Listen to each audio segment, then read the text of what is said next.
Taarifa ambayo kwa sasa inasambaa kwa kasi ni kuhusiana na kocha Miguel Gamondi kubadilishiwa majukumu pale katika kikosi cha Singida Black Stars, lakini shabaha kubwa ikiwa ni kwa sababu tayari uongozi wa juu kabisa wa TFF umeona kwa kazi aliyofanya Miguel Gamondi anastahili kuwa kocha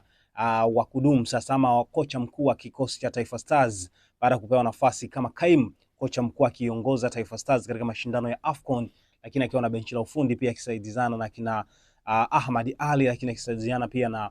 kocha kina Musa Ndao na wengine. Taarifa ambayo imetolewa na Singida Black Stars ambayo ni timu ambayo anainoa ama alikuwa akiongoza Miguel Gamondi, nizungumze tu kwa ufupi kile ambacho tumekizungumza, hasa wakigusia kwenye upande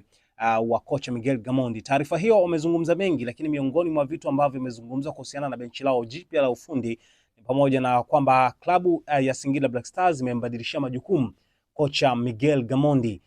na kumteua kuwa mkurugenzi wa ufundi wa klabu hiyo.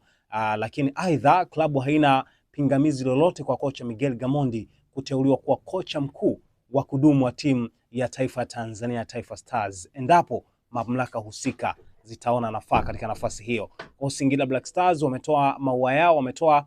baraka zao kwa kocha Miguel Gamondi. Kama uongozi wa timu ya taifa Tanzania wataamua kumbakiza pale kama kocha wao mkuu, basi itakuwa sawa, kwa sababu tayari Singida Black Stars wamempa nafasi ya kuwa mkurugenzi